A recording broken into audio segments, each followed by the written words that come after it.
live everywhere. Daily Co's Radio on netrootsradio.com presents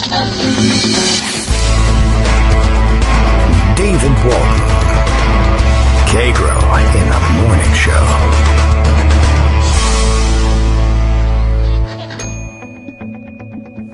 Now, here's David Waldman. Hey, good morning, everybody. How you doing? It is Tuesday, March 24th, 2020. Time marches on. We cannot stop it, apparently, no matter what we do. Daily Coast Radio is live once again. We are warned this time from Portland, Maine, thanks to Bill, that, let's see, what the hell am I going to do today? KGRX, me, David Waldman. We'll say words today. That's good. So far, off to a good start. Delivering on the promise, and I, Bill, that is, I guess, for one, can't wait to hear what they are. I can't wait to figure out what they're going to be and deliver them to you. Yeah, it's going to be a day. We're standing at a crossroads with our coronavirus crisis, of course. The emerging Republican tack on this. I thought it would take longer to get to this, I guess, but here we are. The new Republican approach to things being entertained by the purported president of the United States, Donald Trump, pushed on him by some certain cohort of his advisors, and now catching fire among such intellectual luminaries as the Lieutenant Governor of Texas.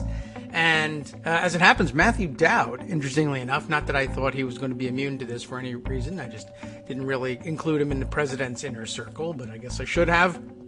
The new approach to coronavirus in the United States among conservatives, it is reasoned, ought to be the old approach previously taken or previously proposed by the leading morons of the United Kingdom, Boris Johnson and his top political lieutenants.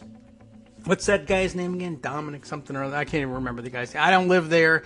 I got enough idiots to keep track of, but we'll pick up on the story and tell you the story. We'll name names as they come up. But basically, the UK a couple of days ago was in danger of becoming an experiment in the new conservative Boris Johnson approach to government. The government that brought you Brexit would now bring you, the exit from the prevailing health care regimes of world and Western medicine, and simply go the chicken pox party route on taking care of coronavirus. Just let things progress. Everybody gets it. Eventually, some people are immune, and we all just get back to work. It's just like going to work with a bad cold, and you don't worry about it. And that was proposed, and I guess the threats of riots in the streets is a more credible threat in the UK. They do that from time to time, and sometimes just over soccer games, so you know they're serious. And I guess they've backed off from that position. They've gone the opposite direction. The news apparently hasn't reached the United States, or at least not the president of the United States, who's not paying attention to things like what's happening around the world and how are people reacting to this virus and what should we do. But the UK has gone the opposite direction and gone to total lockdown, as have so many other countries in response to the coronavirus. Whereas now here in the United States, we are flirting with the failed and rejected plan from the UK that we ought to, I guess, as they like to put it, reopen the economy and just, I guess, let the chips fall where they may. There are now explicit statements from Trump advisors of various stripes who say, well, really, what are we doing here? Ultimately, what we're asking is it worth sacrificing the greatest economy on earth, and in fact the world economy, for what is essentially 2.5% of the population, who are the most expensive to take care of and aren't really productive anyway? Because I guess we're still laboring under the myth, and it's increasingly looking like it is a myth, that it is the elderly and the elderly alone who are particularly susceptible to this virus. And the anecdotal evidence certainly doesn't point to that. It's increasingly more and more stories in circulation about people well out of that demographic age range who are struck down by the virus just the same. So I don't know whether that's going to change any minds. And I guess if you're really literally just sort of operating in the space of, well, some people can die and we'll move on, then I guess there's no convincing them of anything. But all right, let's see. Probably most of the record of people saying horrible things about what we ought to be doing with the virus are in my Twitter stream. Not a whole lot of them made it into Pocket. But, so is it Dan? What's the name of the lieutenant governor of Texas? I didn't put this aside because, again, it was like, oh, this is a crazy person talking, and I shouldn't pay that much attention to him. But then I forgot. Oh, yeah, Texas is a pretty big state. It's a Dan Patrick. That's what I thought it was. And then I got worried all of a sudden. I'm like, well, no, Deval Patrick. That's the name of the guy who was governor of Massachusetts. I'm confusing myself. No, Patrick, I guess, fairly common as last names go.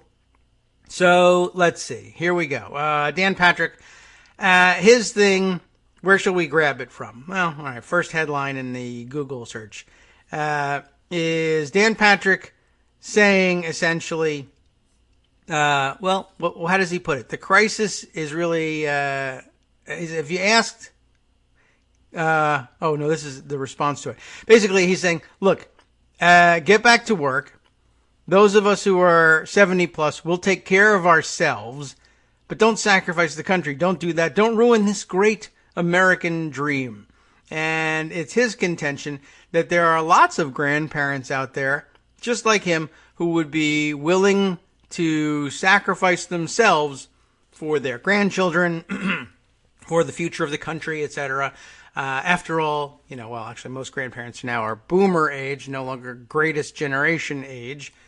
I just grew up thinking that way, but times have changed. But I guess the idea is he, too, I don't know whether he said he'd sacrifice himself, but lots of grandparents would do that. And there are certainly lots of grandparents who, presented with a very clear picture of what was going on, the streetcar hypothetical or whatever, you might be able to get them to say, sure, I would sacrifice myself for my grandchildren. But, if the idea is a little bit more abstract, like maybe millions will die and maybe also will succeed in sacrificing ourselves for the greater good. On the other hand, are you sure there's going to be a greater good? And we can't really be sure of that yet either. There was also comments yesterday from, I don't know whether I parked this anywhere, but another of the comments I alluded to earlier was one of the people who apparently has Trump's ear on this thing saying, it's only 2.5% of the population and they're not particularly productive and they're the most expensive to keep alive, et cetera, et cetera. Maybe you remember some of this rhetoric, by the way. I'm sure it reminds you of the Republican charges about death panels in the Affordable Care Act. And, I think we've been saying for weeks now, it turns out Republicans were the real death panel all along. It was projection, just like everything else. The main objection at the time to the Affordable Care Act, the liberals who are parsing out who gets health care are going to say that the elderly aren't productive and they're more expensive to take care of anyway, so let's kill them. How abhorrent, how un-American. We must do anything we can to make sure either that Barack Obama is a one-term president, or he doesn't get anybody on the Supreme Court, or we ignore the law until they try and make us obey the law, and then we'll steal an election and never obey laws again and get our way, or whatever it is that they had in mind. And now, of course, as it turns out, the only people thinking about whether or not it's okay to sacrifice all the old people in exchange, maybe, for the economy, gee whiz, it was them. That was really weird. I wasn't expecting that. It's so kooky the way people get all indignant about things, and then it turns out that they were the ones proposing that all along. That is a little weird. I mentioned Matthew Dowd. He stepped in it yesterday. No different than many other very dumb people who are not yet used to the idea that they shouldn't say the things that they're thinking out loud. We're all doing that. I mean, we're all constantly probably saying out loud to friends and family, for instance, that, well, things that would get you arrested by the Secret Service, if you did say them aloud and in public forums, usually about the President of the United States. I recommend keeping your silence on that for the time being. But Matthew Dowd, of course, is used to being paid to give his sometimes rather unpopular opinion. And he did it. It's so strange. And last night, I guess everybody took notice of this. And he kept going. There was no stopping him, of course. But let's see. Yeah, last night, I guess, the one that caught my attention first was his comment. I believe President Trump is right about at least one thing today. And that's a problem, because now they're both wrong. But anyway, I believe President Trump is right about at least one thing today. And that could always happen. He could be right about one thing. He says it was that we must find a balance between protecting citizens' health and protecting our economy. Decimating our economy in pursuit of fighting the virus doesn't do our citizens any good in the short or long term. That's Matthew's thoughts on the subject. There are more, of course. You start off wrong-footed, of course, because the first thing you said was President Trump was right about something, and that's clearly not the case. But how interesting, too. We must find a balance between protecting citizens' health and protecting our economy. Now, on the one hand, there always is a balance to be found, and it's not even that there's a balance missing here. We'll talk about what the balance is, or has to be, or should be, anyway.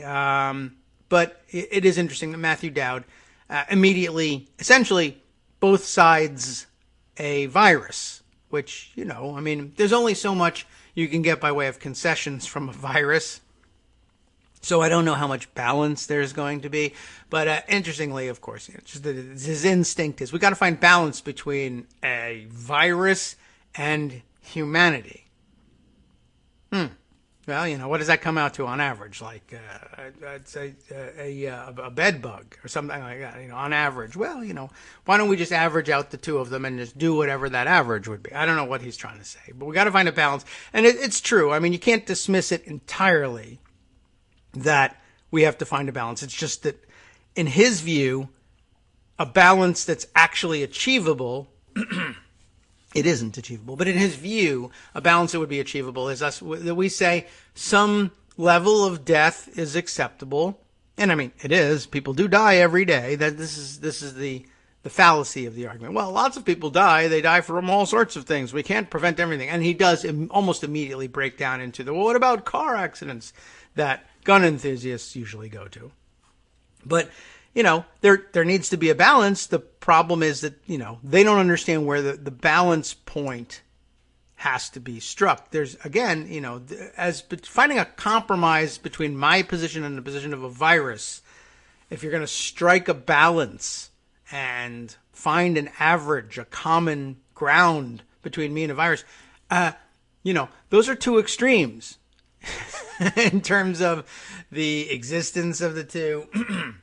The necessities for life among the two. Essentially he's saying you may not negotiate with terrorists, but you can negotiate with the virus. But so the balance point is between a human race and a virus is going to skew way towards the virus side of things. If you're looking for a balance point, you want to use that metaphor. So be prepared for a radical departure from your current comfortable way of life is the only real answer.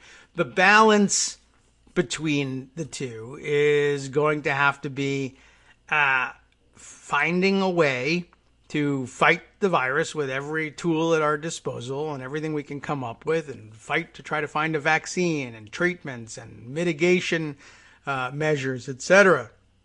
And in the meantime, you're going to have to figure out a way to survive. And Dowd's concern is the correct one. How are you going to keep people sheltering at home if rent is due, if they're running out of food, et cetera, et cetera? These are all that's a legitimate and obvious concern. But what people are saying is we're going to have to carve up our resources differently. The balance that you're talking about, it isn't a matter of saying, well, we can go back to work and a certain number of people will die, because people will just keep dying, and they'll just die and die and die, and they'll be replaced by other people, and they'll die, and then there isn't an economy anymore. There's no economy that can be saved by letting everybody contract coronavirus. There won't be an economy there. We'll have settled on a solution, lots of dead people, and I guess piles of them, but we won't have found a way out of the crisis. So the balance is going to have to be carving up what needs to be carved up such that everybody can get food and hold on to what shelter they may have, or hopefully try and provide some shelter for those who don't. And it doesn't mean balance doesn't mean that we have to find a way for everybody to have a normal life where you do things and get a paycheck in exchange for this specific action that you take in the economy, and you pay out from your income according to what the mortgage coupon says for this month, or when the landlord says X is the rent, or this is the bill for such a thing. It's just not going to work that way, at least not during the immediate recovery period. It may one day work that way again, but not offhand. And I guess he's just not able to conceptualize it. And it's a tough one. No one knows what that's going to look like exactly, but we are getting some idea. And I guess Dowd's mind just cannot process it. He goes on, later on, he commented, I think earlier, I guess this is also last night, but only coming to my attention this morning. He does. I told you he falls back on the automobile accident comparison very quickly. For example, he says there are 40,000 road deaths a year. We could eliminate that completely if we said people could only drive 20 miles per hour. No, that actually wouldn't do it either. And only 5 miles a day. But doing that would wreck huge parts of our country economically and societally. That is true. We must find a balance. And I guess what he's still leaving out of all of this, at least as far as I can tell, is I don't think he's come to realize what the coronavirus pandemic really means. I mean, clearly he's been told, oh, well, we need to flatten the curve, etc. He understands, or he's been told what the reasons are for home quarantine and social distancing. But I don't think he's really gone all the way through it. I mean, for instance, the road deaths. As it happens, it's just factually wrong. There are a lot of people in the world, and a lot of them are very dumb or very capable of finding creative ways to kill themselves or others, intentionally or by accident. And I promise you that even only 5 miles a day, 20 miles an hour, we won't eliminate road deaths. People will die on the road for no other reason than that there are a lot of people. Just part of the law of large numbers. But fewer, yes. But okay, we don't really need to dispute that. The bigger issue, of course, is we're able to keep road deaths to 40,000 a year through some fairly drastic measures. And remember, a lot of them were fought against tooth and nail along the way. Seat belts, airbags, speed limits, harsh penalties for vehicular manslaughter, prohibitions, of course, against using substances in driving, alcohol and drugs and driving under their influence, any number of things. The requirement that everybody carry insurance, the testing to see that you're competent to drive a car. We're not really very good at that, but we're good at ensuring that everybody has to be inconvenienced before they're licensed to drive a car. That doesn't mean everybody goes and gets one of those licenses or obeys the rules, but you get the idea. But on top of all of that, which usually comes up in the gun discussion, we're able to keep the road deaths to 40,000 because if, despite all our best efforts, you find yourself getting in a car accident anyway, think of all the things that we've done to build a healthcare system that will save your life. Whereas, the same accident in a different time, in a different era, or in a different place, even at just a different geographic location in this country, you may still die because you don't get access to the life-saving health care that is theoretically available to you in this country. Forget about the cost issue. It may just be a matter of geography. You get in a car accident, and, the same car accident in the 1970s sees you bleed out and die. Whereas now, there's a quick response to your to your accident, even if it's in a remote area, because the accident is called in by cell phone. A helicopter responds to the scene of the accident. They use the jaws of life to cut you out. You're immediately medevaced to a level 1 trauma center, heavily subsidized by federal and state governments, of course, where the doctors, some of whose training and equipment also heavily subsidized, et cetera, and it's a good thing that it is.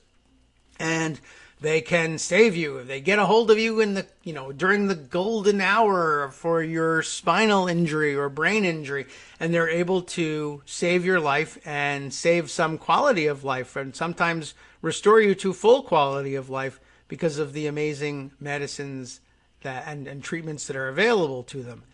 Take some of that or all of that away, and you have a problem. And take it away either by, time, by geography, by just plain screwing up, by everything going right except the, fan belt on the helicopter doesn't work that day.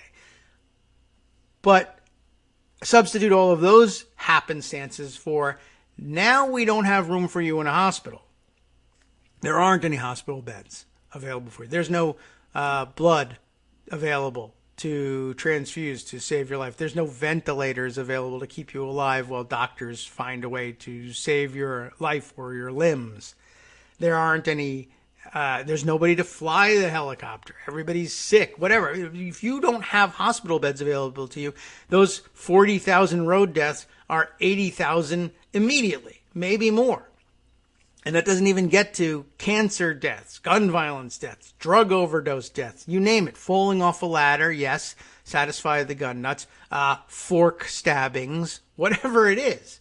It doesn't matter what it is, you won't be able to get treatment for it, and those deaths double. We're able to hold road deaths and all those other deaths down each year because there are hospital beds and excellent medical treatments available to prevent them from moving from accident or unfortunate circumstance to death. Coronavirus will make this impossible. Let it run rampant. Let it be the case that every hospital bed, every ICU bed, every ventilator, every doctor's attention, for that matter, is occupied by coronavirus, and everything that Matthew Dowd throws out as a parallel goes out the window. Now, he might argue that, well, I'm saying don't treat the coronavirus, and then we won't have all those beds occupied, and we won't have all those doctors occupied, and we won't have all the ventilators occupied. Which, we could opt to do that. And then, of course, you should think through, are we really talking about stacking infected dead in the streets until something happens? Garbage collectors perhaps come around to pick them up. I suppose that won't increase illness at all. I'm sure that our rates of infection won't go up at all if we just simply say everybody dies in their home, and when you smell enough that the neighbor notices it, they'll come and collect you. They being the next round of people that we're going to sacrifice so that, we can reopen the economy or whatever. Now, okay, this obvious, I think this has occurred to a lot of people. Well, here's what I'll leave you with before the first break is, I think it's important to realize that this is more than just an argument about the hospital beds, of course, but that is a pretty important part. Hospital beds, if they're constantly filled with coronavirus patients, all of these other common causes of death immediately double, triple, what have you. And that doesn't even mention the ones we haven't named yet. Now, businesses, this is all in the name of businesses being supposedly open. Now, the businesses are all open, but all of their workforce, customer base, suppliers, ownership are all dead or dying, either of coronavirus or severely sprained toes that are now infected, or whatever it is that can no longer be treated because the beds are, or not, you pick it, filled with coronavirus patients.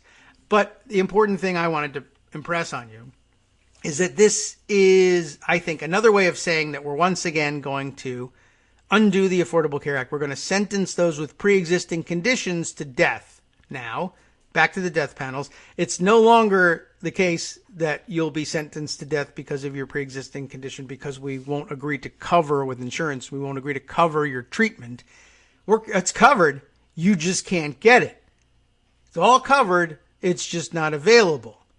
So if you're now Matthew Dowd or someone precious enough to matter to Matthew Dowd, are you controlling diabetes with medication? Do you have a heart condition? Not anymore. You don't. And not anymore are you controlling it with medication. Nobody's available to make the medication, dispense the medication. You can't get treated in the hospital if the medication doesn't do its job. Need an EKG? Tough. Did you expect that if your condition got really, really bad, even with the routine you're on, they could just patch you up at the hospital or the doctor's office and give you a new medication and a new treatment routine and let you resume your life? Not anymore. That's no longer an option that's available to you. But Matthew Dowd has reopened the economy, so I guess go out and have an ice cream cake and celebrate. This, though, is how you'll know them about whether or not they're serious about pre-existing conditions. I mean, you knew Trump was lying about protecting pre-existing people who have pre-existing conditions, because he lies about everything.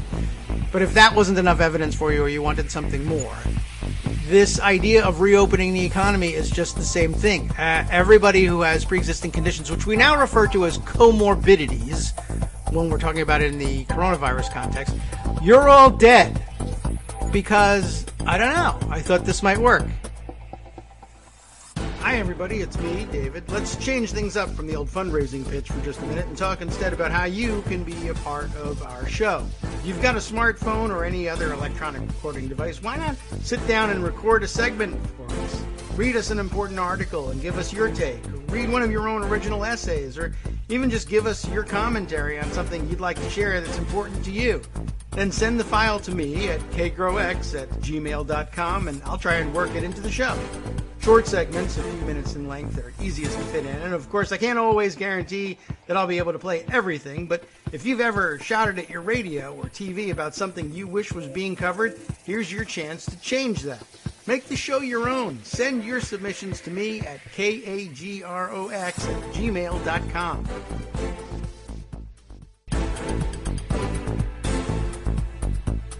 Welcome back now to the Kagro in the Morning Show here on Roots Radio. Well, okay. So you get the idea. Yes. So this will tell you about all you need to know about the seriousness of the talking point that Republicans and Donald Trump take protection for those with pre-existing conditions seriously. The first chance they get, not only are they, of course, suing to repeal the Affordable Care Act, but assuming that doesn't work, they're simply going to bludgeon the healthcare system into being forced to sacrifice those with pre-existing conditions instead. So that's the big plan, to reopen the economy. And I don't know. I guess the question in the first instance is what they plan to do with people who actually get the coronavirus. And remember that unchecked, it's said that 70-80% of the population ends up getting the virus. I know they're clinging to the now, I think, diminishing hopes that most people who get it don't really suffer any serious consequences from it. I think first of all, the idea that you get it mild or moderate case of coronavirus, I guess when the health care officials are speaking of this, they mean anything short of needing to go to the hospital because you can't breathe is a moderate to mild case. There are mild, there are asymptomatic cases. There are, I got a cold cases. But moderate cases are like getting hit with a ton of bricks, like the real full-out flu, in which you're laid up for 3 weeks. That's 3 weeks of missed work. times however many people happen to get that. And if 80% of the population is infected and 80% of that population has a moderate case, meaning they're home for 3 weeks sick, that's really not that good. If you're even if you're only focusing on who shows up at the hospitals. And of course, we've already run the numbers, and the number of people out of our population who would have to show up and need some breathing intervention at the hospital outpaces the availability of breathing intervention help by 10 plus times, by a factor of 10, if not more. And I don't know, I guess Dowd just still not taking stock of that. But all of that, I guess if you opted to reopen the economy and do away with social distancing, leaves you with the question of literally, what do you do with people who are sick? I mean, I guess, is it now the thing that if you show up at the hospital, currently, we had this big fight during the Affordable Care Act that if you show up at the emergency room, they have to treat you. Remember, that was actually the pride and joy, the crown jewel of the American healthcare system for Republicans. Well, if you show up at the emergency room, they have to treat you. Therefore, we have universal health care. Remember that? That was actually, an argument that they made. They loved it. They thought it was brilliant. Now, of course, the new rule will be, in the name of the economy, if you have this particular illness, and presumably nothing else, they can turn you away. Oh, coronavirus? We don't do that here. Go somewhere else and die somewhere else. I mean, I'm just curious, how do you enforce that too? Well, I'm not going anywhere else. I'm sick and I'm here in the emergency room. If you insist, I'll just die here.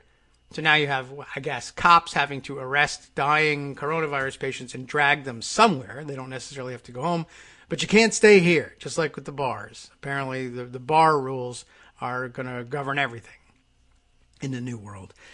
Or he doesn't know what he's talking about, and they will, in fact, saturate the beds. And with all available hospital beds, ventilators, etc., now occupied by coronavirus patients, how does Matthew Dowd think that he'll be saved from his or some important person's loved by him diabetes, cancer, heart condition, multiple sclerosis, asthma, leukemia?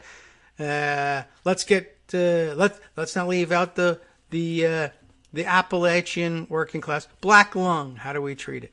Arthritis, anything. Get fancier. How do we treat now your compound fracture from your skiing accident, if you're still out there? Your neck injury from falling at work, picking packages for Amazon, let's say. Your accidental gunshot wound, something we used to follow all the time. Your hypothermia from falling through the ice in an ice fishing accident. Your friend's son's overdose. Your pastor's stroke.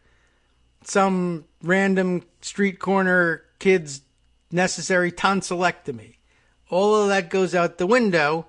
The greatest healthcare system in the world means nothing because we're either saturated with coronavirus or busy turning away and killing coronavirus patients. I don't know. Has Matthew Dowd in the interim decided to address any of this stuff? I don't know. Is it really up to Matthew Dowd to address it? I mean, for sake of argument, you should perhaps put it to him that it is his responsibility. But, of course, really, we're supposed to be depending on our political leadership for that. All right, let's see. There are a few other things that we ought to turn to, obviously. I did just recently, I think, see that Greg was retweeting something of some importance, that he was having the Thread Reader app unroll for us, and that's usually a good cue for us to peek in on it and see what it is so that we can catch up. Let's see, did I just miss that? Or did that happen longer time ago than I thought? All right, well, I may have missed that one. But Greg's feed is of course similar to mine, chock full of interesting reads. Let's hop back into Pocket and see what some of the more important static stories that I put aside might tell us about this. Would you like to take a brief detour from this and just remind ourselves who's in charge of all this? Last night, I guess we heard, or yesterday at the press conference. I missed yesterday's press conference. Probably the best one to have missed. It sounds from most reports like it was the craziest one to date. He was asked, Donald Trump was, about this $500 billion slush fund with no oversight and why he thought that was a good idea or one that would actually gain wide acceptance in Congress, since it turned out to be the sticking point in the Senate bill. And he basically reassured America, don't worry about it because there will be oversight of the $500 billion. He says, I'll be the oversight, which that's actually the problem with this thing. But just as a reminder from the before times to be nostalgic about these things when we worried about different stuff, a good reminder of why you wouldn't necessarily want Donald Trump to be the oversight for the $500 billion slush fund with no reporting requirements. Over in Scotland, Martin McLaughlin still hard at work on dissecting Donald Trump's Scottish finances. So reporting in the Scotsman, the £800,000, or nearly $1 million, £800,000 bill for Donald Trump's trip to his Turnberry resort. Remember that? Seems so trivial now, doesn't it? Donald Trump's last visit to his flagship international resort at Turnberry in Scotland cost U.S. taxpayers more than £800,000. Like I said, about $1 million. And what would we be doing with $1 million right now? Here, do we have any sort of crisis that we could spend $1 million on? None that I know of. Well, anyway, this includes the Secret Service spending hundreds of thousands of pounds on hotel rooms and rental cars. Guess what hotel rooms, by the way, according to newly disclosed documents. So let's just, for the fun of it, go find out what Martin has for us on this. The U.S. president visited his loss-making property in July of 2018. It's even old news. For a 2-night stay, $1 million, during which time he played 2 rounds of golf. Now, a breakdown of expenses incurred throughout the trip, published by the Office of the Inspector General for the U.S. Department of Homeland Security, shows the total Secret Service expenses totaled at least $953,261. For those of you still working in pounds, that is £822,649. The Secret Service spent, and I guess here we'll go with the dollar numbers on this. Secret Service spent $9,662 at Mr. Trump's property, but the OIG said that it could not determine how much the resort gained in profits. Their books are closed, obviously. 3 leading Democratic politicians have called on Mr. Trump to reimburse the U.S. public purse, describing the trip as unnecessary and wasteful.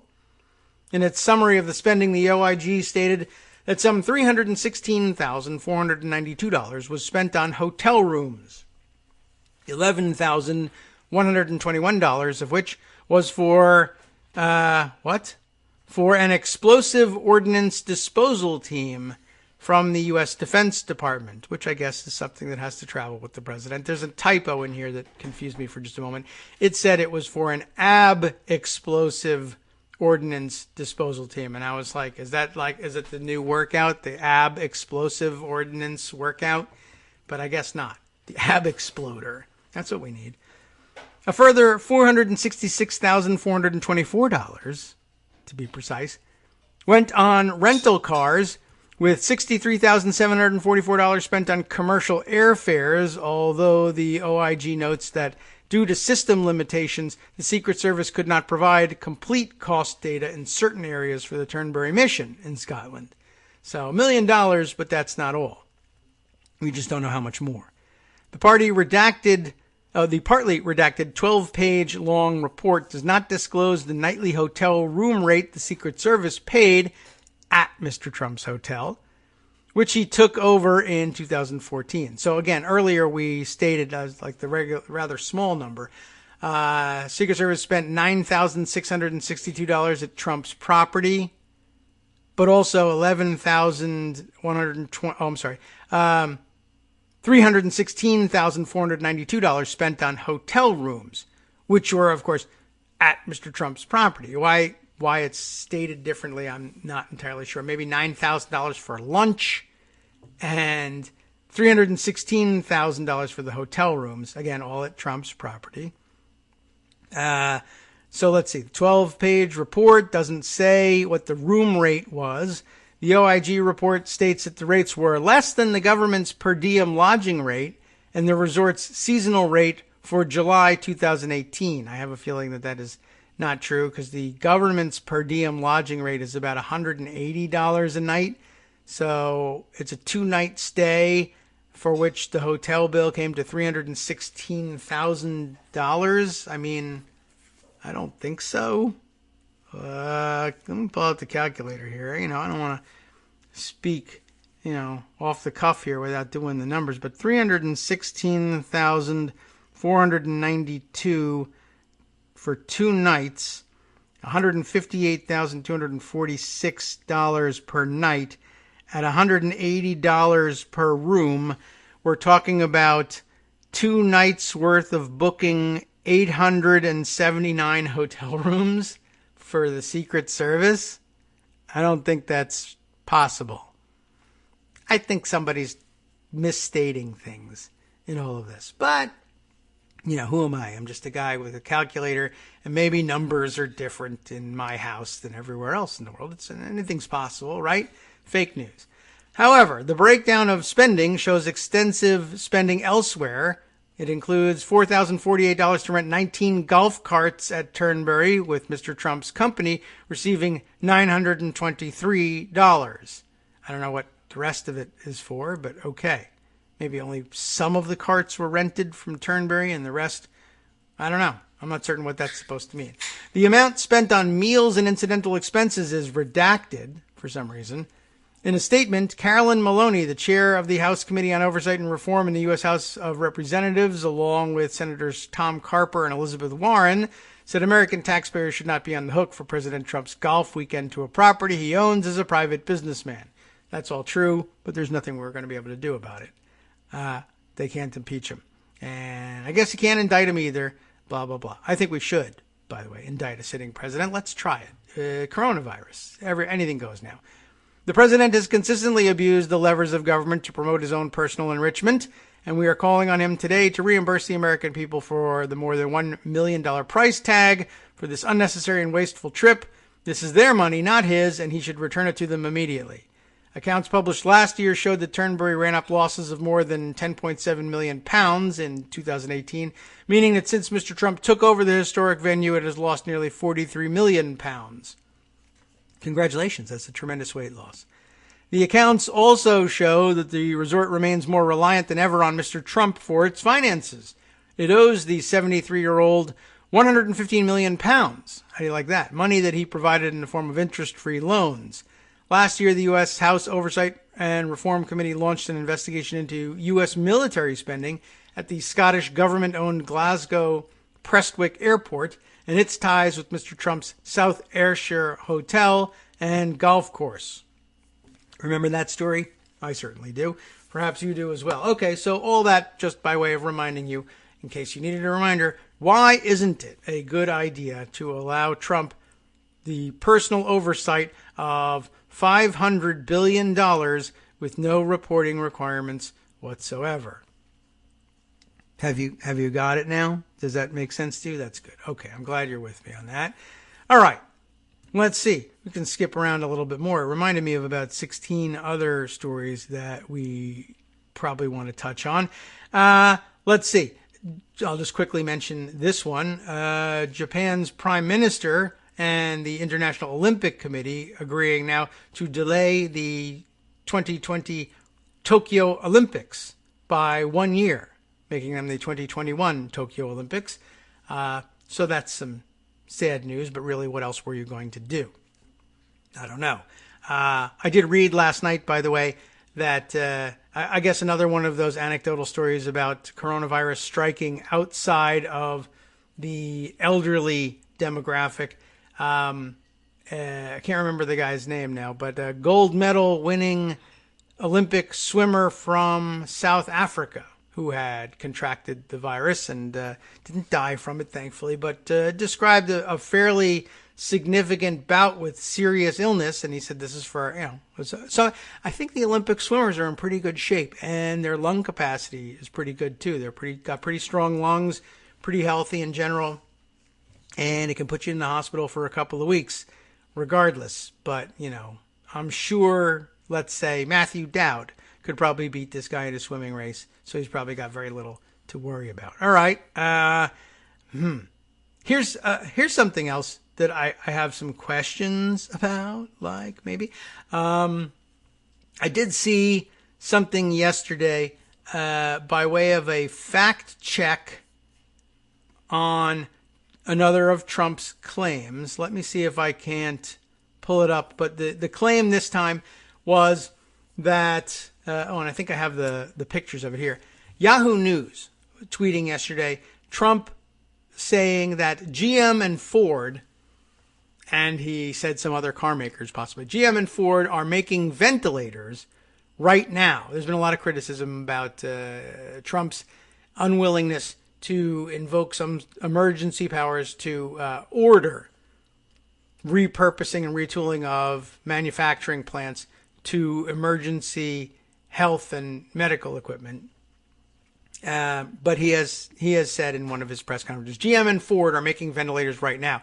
The AP's fact check reported here in Yahoo News's tweet, no automaker is anywhere close to making medical gear such as ventilators, and they remain months away from doing so, if not longer.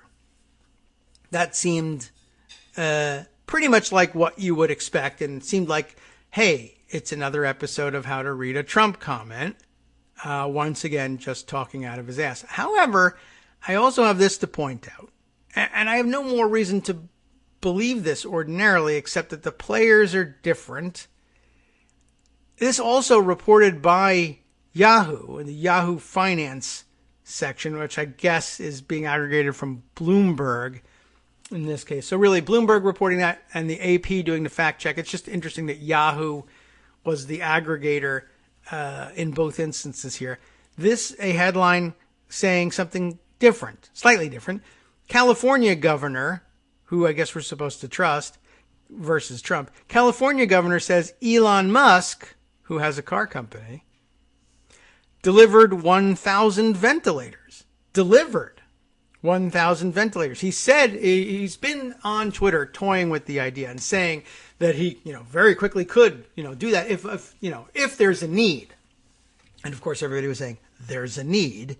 And I kind of thought that the whole idea of the genius mind of Elon Musk was that he would be able to see the need coming in the abstract once it was explained to him by scientists. I found it surprising that he, didn't see it coming. But whatever. So I don't know how to reconcile these two things. I mean, I took screenshots of the two stories, but I don't know what to believe. I mean, Elon Musk, of course, runs Tesla and other things. And those are not GM or Ford. And I mean, it still may be, and probably is the truth, that GM and Ford are nowhere near the capability of converting their plants to making ventilators. It may or may not be the case. I would think, well, it's probably also the case that Tesla would be very slow in converting their factories to the production of ventilators at scale. But maybe not. I don't know what goes into building a Tesla any more than I know what goes into building Ford or GM cars. But he said he would do it, and I thought, he's just crazy enough that he might actually do that. But the claim is that he's already done it. So I really don't know how to reconcile the idea that nobody and no car maker anywhere, if you count Tesla or not, is anywhere close to being in shape to convert their factories to produce even one ventilator, but that the governor of California, Gavin Newsom, says 1,000 have been delivered. I will put this out there. Let me go see if I can. Let's Google up the story if I can, and see what, if anything, they have to say. Oh, okay. Well, here's your answer. Finally, because I was like, well, how could it be? I mean, also, if you deliver 1,000 ventilators, right? That feels, it's a cheap thing to do in this day and age. Not deliver the ventilators, but this would be a cheap thing. You would have a photo op for it, right? I mean, you feel bad about exploiting it for PR value. But honestly, if you deliver 1,000 ventilators, really, just one picture. You and one of the ventilators. You and 1,000 of the ventilators. Anything. Something. I want to be able to run a story that's supposed to prove that 1,000 ventilators have showed up. I think a picture of several ventilators. Even if people then say, well, that's just a stock photo of ventilators. Something, right? I don't want to say, picture it didn't happen, but didn't you want a picture with this? Well, anyway, I guess this is the answer. I'm going to convert the Tesla factory to making ventilators. I can totally do it. I don't know. Everybody else says they're months away from even being capable. Well, I did it. Did you? Gavin Newsom says the ventilators are here. I believe Gavin Newsom. How could that be? I Google Tesla ventilators. The answer is top stories. Number one here from Reuters 3 hours ago. Tesla CEO says bought ventilators in China for U.S. That's not cheaping out. I mean, that's a good thing, right? You get the ventilators. You might have some concerns about the ventilators work right? Are they used ventilators? Did you wash them? I don't know. But, okay.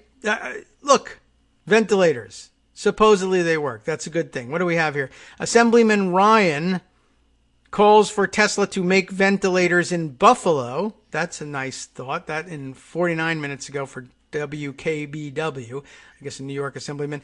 And USA Today an hour ago, Tesla CEO Elon Musk acquires 1,200 plus ventilators from China to help alleviate coronavirus shortage.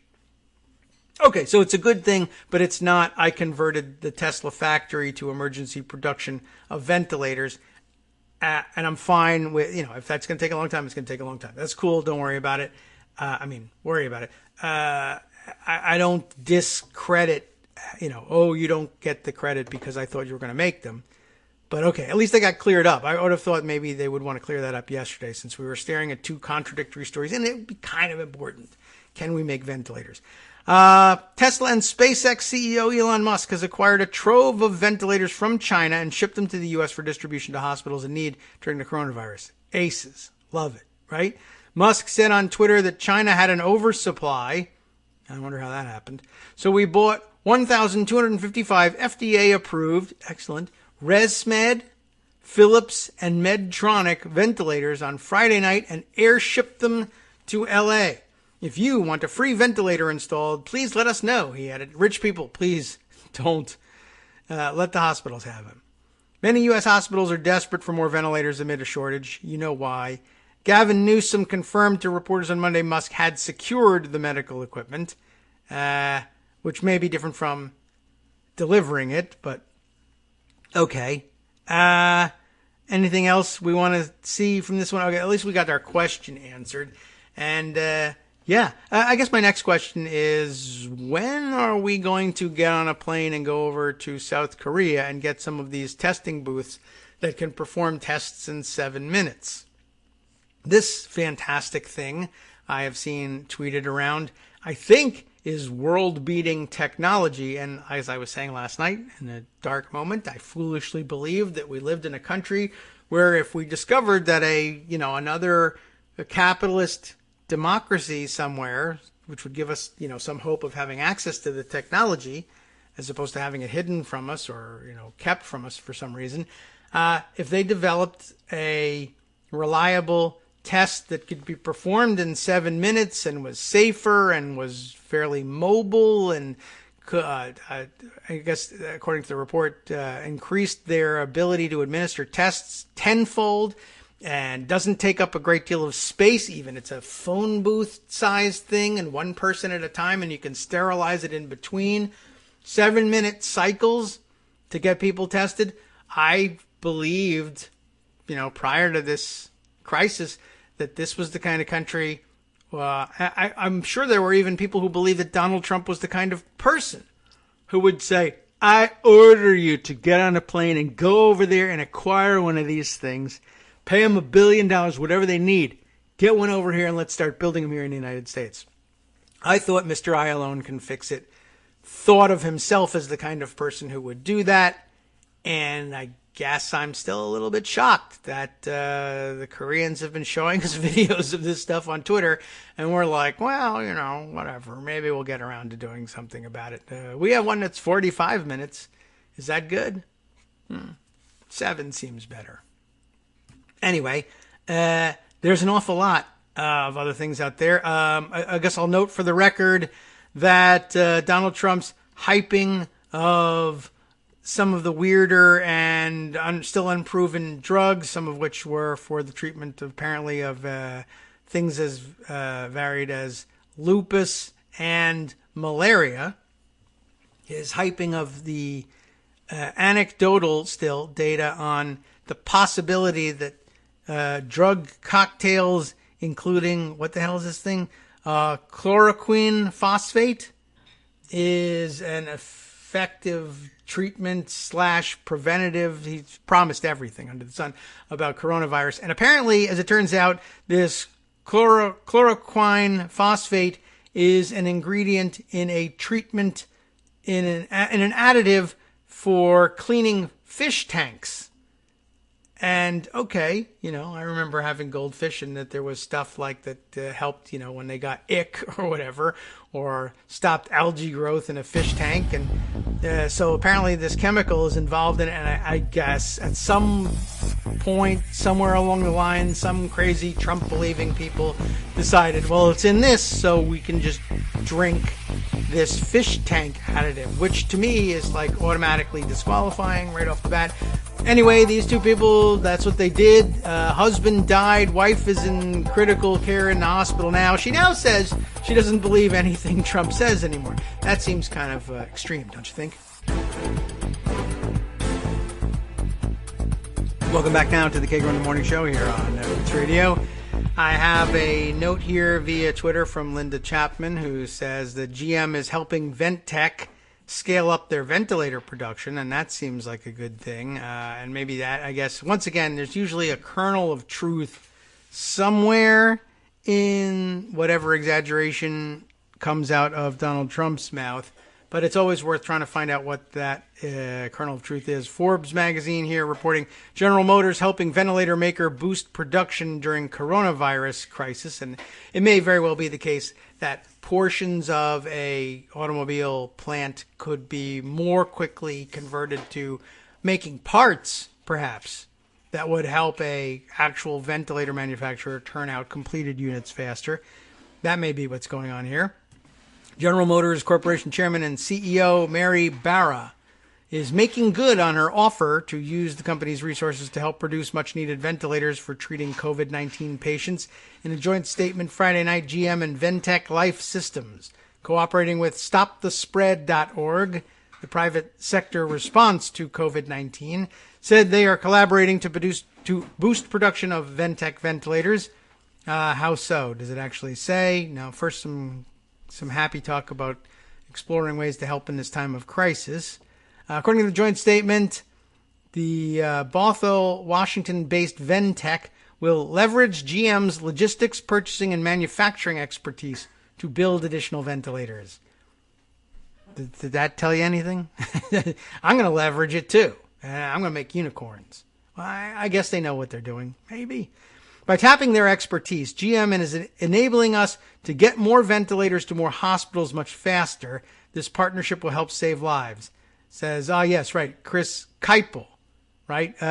Linda, was it you that told me how to pronounce his name because you knew somebody was working there? He's the Ventec CEO. We called his name incorrectly, I think, the other day for something. Probably an effort to build more ventilators, my guess. Let's see. A quote attributed to StopTheSpread.org said the organization is grateful for the partnership. Everybody is, right? A vital step, delivering relief. I mean, I hate to yada yada all this, but honestly, what's happening? On Wednesday, Barra and executives from other automakers met with top White House economic advisor Larry Kudlow, who gave them coronavirus. Later that day on Fox News, Kudlow said at least one of the automakers had offered to produce ventilators in their plants idled by the coronavirus pandemic. GM later confirmed to Forbes.com it was Barra. Ford Motor Company said it would also be willing to help. By the way, soon available will be pictures of Calvin peeing on the opposition's ventilators, in case you want to put that on your machine. Ventec Life Systems, I'm going to cash in on this no matter what, I'm telling you. I'm going to out-Trump Trump. Ventec Life Systems produces the Voscan, V-O-C-S-N. It's all caps, so I don't know. Well, okay, that's their product, the Voscan, which says it is the only multifunction ventilator. It makes smoothies while you're breathing. According to its website, it also air fries, and so it's great. It's an instant pot and ventilator, multifunction. I'm glad. That's good. Sounds good. What else have you got? A source familiar with the situation confirmed to Forbes, GM had been in talks with Ventec for several days, exploring ways the automaker could assist the company in overcoming challenges to boosting the number of ventilators it could build. This is a nothing. I mean, I don't. It's not your fault, Linda. Certainly, they're doing something. They're just not able to describe it to Forbes. Maybe the Forbes can't write about it. Maybe we're just, it's too technical. All I got out of this is they're talking and they're exploring ways that they can leverage synergies, and then we'll loop back and blah blah blah and talk offline. Something's going to happen. I don't know what. I assume this. It's no different than any other line of business. It's all gibberish. Presumably some ventilators come out the other end. I don't know. Donald Trump is involved. It's possible that nothing's happening. Very frustrating, It's too bad that he alone can fix it, because I'd like to help, but it won't work. Anyway, if they don't fix it, you can all just drink your fish tanks, and it'll all be fine. Here's a interesting reminder I picked up on. Oh, no, she got rid of it. Rats. I hate when this happens. Somebody has a important looking tweet, and I don't know what that means. Did they make a mistake? Were the sources no good?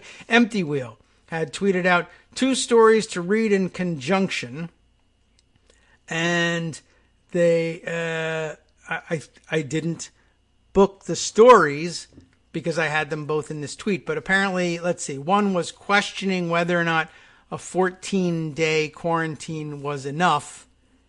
And the other one, I really don't know, and I don't have time to thumb through Empty Wheel's threads to see whether she corrected it or gave better links or something. Well, that's a bit of a disaster, and too bad on that one. All right, switching gears. Well, you know what? Let me stay on this one for just a second, though there's another very interesting thread that David Farenthold is now tugging on that's not wholly unrelated to the coronavirus situation, because, of course, of the proposed existence of this $500 billion slush fund. Just more reason to worry about that one. But before I go there, let me let's see.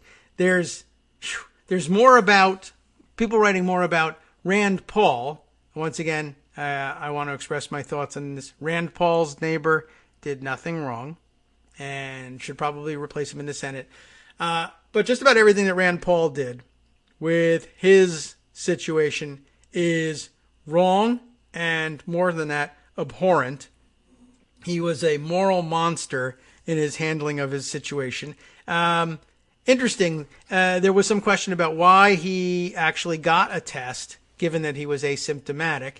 I don't any longer begrudge the tests anymore. At this point, we know so little about what's going on, and we're learning so much more about asymptomatic spreaders being the more dangerous that, I'm for testing everybody. We'll just never get there. So I'm not going to address the question of whether or not he should have gotten the test. Apparently, there was some excuse for perhaps giving him the test, not just that he had possibly been exposed and was continuing to work, but remember, of course, though Ron Paul's neighbor did nothing wrong, Ron Paul suffered some significant lung damage in that attack. Could have been more. Some people, not me, say it should have been more. I'm just noting that for the record. But apparently that is a complicating factor for him. And I guess maybe that was enough. to convince somebody to give him the test. After that, of course, it's just a disaster. He didn't inform anybody that he was being tested. He didn't inform anybody that he had been exposed to anybody that had tested positive. Though the staff had been working remotely, he didn't tell anybody who had remained on Capitol Hill. Most of the staff working remotely didn't tell any of his colleagues. He went to lunch with them, went to the gym, etc.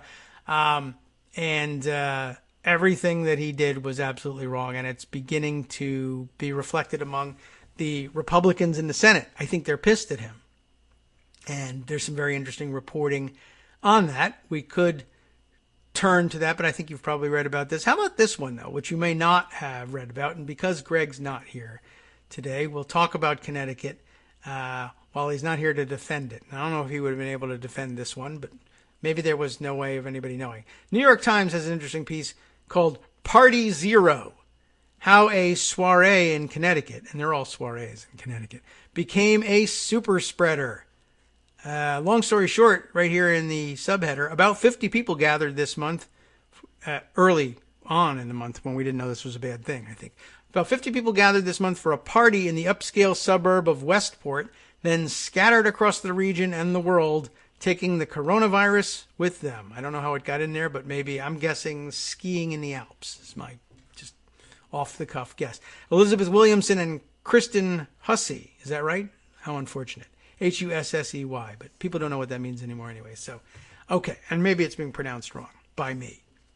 About 50 guests gathered on March 5th, I think before the time we knew you shouldn't be doing that, at a home in the stately suburb of Westport, Connecticut, to toast the hostess on her 40th birthday and greet old friends. They're not that old. It's 40th birthday party, including one visiting from South Africa, not the swimmer, or our ambassador, as far as I know. Maybe the ambassador, though. They shared reminiscences, a lavish buffet, and unknown to anyone, the coronavirus. Then they scattered. The Westport soiree, Party Zero in southwestern Connecticut and beyond, is a story of how in the gilded age of money, social connectedness, and air travel, a pandemic has spread at lightning speed. The partygoers, more than half of whom are now infected, left that evening for Johannesburg, New York City, and other parts of Connecticut and the United States, all seeding infections on the way. Westport, a town of 28,000 on the Long Island Sound, did not have a single known case of the coronavirus on the day of the party. It had 85 on Monday, up more than 40-fold in 11 days. At a news conference on Monday afternoon, Governor Ned Lamont, or Led Lamont if you prefer, of Connecticut, said that 415 people in the state were infected, up from 327 on Sunday night. 10 people have died. Westport, with less than 1% of the state's population, so it's okay if they die, now makes up more than 1/5 of its COVID-19 cases. Here comes Joan McCarter. Joan McCarter representing, I believe, 0% of the COVID-19 cases to date. And I hope that continues. As far as I know. Yeah, right. I can still smell, so. Yeah, all right. Well, you're allowed to hang on with Rand Paul, or Ron Paul, for that matter. I was just hearing your Connecticut story and wondering if those were any of the people that brought it to Sun Valley, Idaho. Could be. Yeah. Sure. That's a hot spot. These are the circles that these folks move in. Oh, I forgot to mention that. I did happen to see yesterday.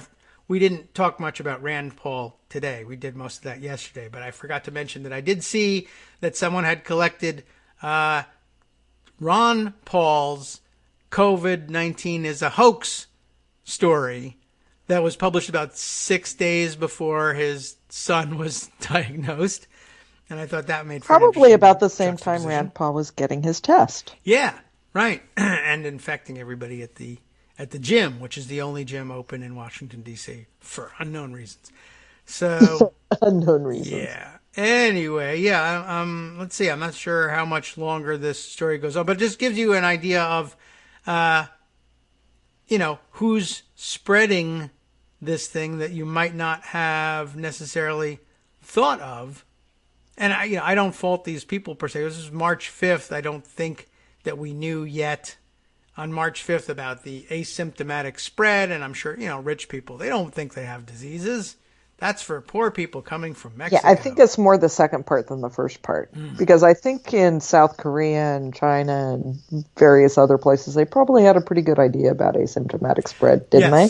I don't know. That's a good question. They certainly were closer to the problem. Certainly South Korea appears to have had an inkling about it earlier, and I don't know which came first, their widespread testing, which led to that discovery, hey, you're not even sick, but it says you have it, or their discovery that lots of people were asymptomatic because they figured test everybody, because why not? Yeah. Because they had the ability to do that. So, yeah, I'm having a hard time, admittedly, figuring out timelines, and it's just all been such a huge, massive, horrific blur. Well, yeah. That trying to remember exactly when stuff was happening is difficult. Yeah, it's important, and there are good professionals who are on it, but for the rest of us trying to consume the fire hose of news, it's very difficult. Especially, it starts by the fact that the informational briefings that were being offered are 99% bull, and the 1% that's actually true might be being misstated. So, it's difficult to know. I was just busy sorting out the question of, on the one hand, AP fact-checking the president and saying, no auto manufacturers are making ventilators, and they're nowhere near able to make ventilators. And then seeing Gavin Newsom saying, hey, Elon Musk just delivered 1,000 ventilators, which I took to mean, oh, he's a car manufacturer. He said he would convert Tesla to making them. That's amazing. He picked them up and delivered them? Yeah. Yes. Yeah. I guess. Right. I'm still not sure exactly what happened. Now, the story is, it turns out he bought 1,000 of them in China, which is a good thing, presuming they've washed them. And I guess, I don't know. I can't tell from the story, everybody using these terms loosely. Does Gavin Newsom have them? Do hospitals have them? Are they in America? Are they, I've secured 1,000. I bought them in China. The Chinese have assured me they're in the mail. What? I don't know. I can't tell from the stories. That's why it's impossible to have a timeline for anything. Reporting. Okay, I just checked Washington State, which was first. Okay. January 21st, the first case. Yeah. Okay. The first deaths were in February 19th. And by this time, they knew that, February 28th, high school student had the virus. By this time, yes, we knew there was community spread. Okay. So, first week of March, we knew it was happening. Yes, they thought it was happening far from Connecticut in Washington State, but true. But yeah, we knew. We knew something. We probably, again, I guess in a country with a real leader in healthcare system, we probably would have had a generalized announcement earlier saying, listen, some bad stuff is happening. But he had a vested interest in pretending it wasn't happening, or that if it happened in Washington, they could lock the doors of Washington and nobody else would get it. When did he say we have 15 and it was going to be 0? I guess March, the alarm bells were going off, but if you were living in a place where there were 0 cases, it may not have occurred to you that you couldn't get together. But if they had put their heads together and said, but we all just came from places where there are cases, versus, we have all been here in Westport for our entire lives. Right. I flew in from an Italian ski resort. Should you go to the party? You should not. We did that March 5th, I would say. You're not invited. Sorry. True. Yes. I think that's fair, but I'm trying to be nice to these people. Maybe they'll donate money to my campaign or something. I might not run for anything, but you never know. So you got to be nice to people from Westport. I don't know. Who are probably Republicans. I am now DMing you. Okay. In case you didn't see it yesterday, and I'm trying to think of the word. I can't. Words are difficult today. Yes. Well, Civics provided a little film where they have maps of the United States showing from the outset how Democrats, Independents, and Republicans were responding to the virus, and it's extremely instructive. I will tweet that out. Yes. Okay. The changing attitudes by partisanship in the United States. Yes. And Democrats were concerned from the very, very, very beginning. Independents slowly became concerned.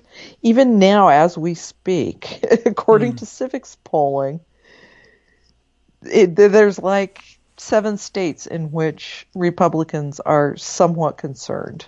The states where they have significant cases. Yeah. So, when we talk about where the problem is in this, and I think it was really reflected in the Senate over the past 2 weeks, Republicans have still thought that this is not really a problem. This is not something we need to respond to. Mm-hmm. And I think that hit the Senate. One of the reasons why we saw such venom on the Senate floor from Republicans yesterday was probably because of Rand Paul, and probably because it really did finally hit home for them that this is a real thing. And I think all of that anger at Rand Paul was part of what made them so vicious yesterday on the floor. Heightened their realization that, this is not just something you can play with. Okay. Perhaps. We have seen some extraordinary stuff. Looking back, Mitch McConnell is going to look so much worse for wasting so much time trying to make this a partisan response. Yeah. Well, that's a formula that's worked for him, and circumstances have changed, and he's an old guy, and he didn't understand that he had to change his approach. He should have understood. Oh, well, maybe he's dumb. Yeah. He should have. An adept politician would have, but maybe past his prime, and he survived on formulaic response from Republicans, which is not a bad bet, generally speaking. But I think the alarm bells probably should have been going off for him politically when he started to see, the Josh Hawleys of the Senate saying crazy things like, we ought to be able to, suspend mortgage payments and guarantee everybody an income to stay home and do these things. Like, where did this come from? Yeah. And he didn't. I think as well, he didn't expect to get the kind of blowback he got for blowing off the House bill 10 days ago. Was it 10 days ago? Again. Yeah, a week and a half ago when the House passed its first stimulus bill, and he was off in Kentucky with his judges. Yes, right. Having 3.5 days off. Actually, it ended up being 4 days because they didn't come back until late Monday and didn't even think about bringing it up until Tuesday. Yeah. That he was taking off these 4 days to go back to Kentucky and have a party with judges. Right. Well, check with those Nancy guys? Pelosi was actually working on this. I think he didn't expect to have that become an issue for him and his personal actions to be such a partisan issue. Yeah, I don't know why. I mean, it seems kind of obvious, but he's deflected on that in the past and done the exact. And everything it's else has been projection. Well, if I do this thing that I know is bad, I'll just say it was really the Democrats who did it. Yeah, and it'll work. And I think that's a reflection of his not taking this really seriously as the pandemic it is. I think you're probably right. I think it's being in that Republican bubble of this can't possibly be as bad as everybody's saying it is. Right, and if it is, maybe we'll just drink the fish I don't tank. know. But then to come back and spend 3 days supposedly in the Senate doing this bipartisan thing, coming up with his plan and then bringing in the Democrats to talk about his plan and give their ideas and then totally ignoring their ideas and putting a totally Republican bill onto the floor and thinking he could bully Democrats into supporting it because all of a sudden now it's urgent. Yeah, maybe. I don't know. I guess it becomes more urgent. Maybe it becomes more urgent when they find out. Is anybody tracking how the judges at the party in Kentucky are doing? It's a good question. I mean, I'd like to know. Yeah, we're in the time frame now. Yeah. Anybody at that party ever show up, whether judge or not, guest at the party, have coronavirus? Was Rand Paul there? That is a good question. I understand he's know. from Kentucky, and Yeah. maybe, or certainly people who have been in contact with Rand Paul have had to have been there, right? I guess we'll find that out shortly. That's our prediction here. We'll just figure that'll be in the news soon. It will be in the news soon. I mean, we've got 5 Republican senators now in isolation. A little bit late in Rand Paul's case, sending Mitt Romney and Mike Lee into hiding. Right. And all that had to happen at the big party is for Kavanaugh to have picked up the wrong solo cup full of beer and, coronavirus. Just stay away from Ginsburg, man. Yeah. Okay. Everybody socially isolate. Yeah, right. Especially and this brings me to my next hobby horse. Excellent. We have to have Congress being able to work remotely. Yes. Right. This is not a time when we can have a non-functioning legislative body. Right. And even just for the $500 billion slush fund, we'll need that. Even just for that. I mean, it. Yeah, it might be kind of fun to have a Democratic majority for a little bit, but we can't do that. Yeah, and we're as likely to catch that virus as anybody. I've had a lot of questions about what happens if the functioning floor majority are Democrats, but that'll just push them to come up with some way of handling remote voting, which is also a good entry point to handling remote voting for all of us. Yes. And in fact, the House bill has that. It's not going to be in the Senate bill. I'm afraid that we're going to lose a lot of good things that the House has picked up if the Senate does achieve its agreement, and then everybody goes off and socially isolates and we don't have a Congress again. Yeah. I'm hoping that there will be follow-up bills addressing things like remote voting, which would be really handy. Mail-in ballots because of coronavirus could possibly save the 2020 elections from Russia, too. Yeah, that would be helpful. I think we would like to have or, control of our elections. Other hackers that might wish to take advantage of this utter chaos that we're going to be in for the foreseeable future. Mm-hmm. Well, if they hope to function, then obviously they're just going to have to come up with something for remote voting, and it shouldn't be a huge challenge. There aren't that many. The voting universe is tiny for members of Congress, for one thing. In the House, I saw a tweet yesterday that really annoyed me, where a Democratic aide was saying, "Look what happened in Iowa. How can we even be talking about this?" You're talking about 435 people in the House. Right. I think you can figure it out. I think so. Reminder for everybody who doesn't watch daily, the House already votes by electronic device. They remind you every single time. If you ever watch them on C-SPAN, this will be a 15-minute vote. Members will record their votes by electronic device. They all have cards. They put them in card readers, which are on the floor.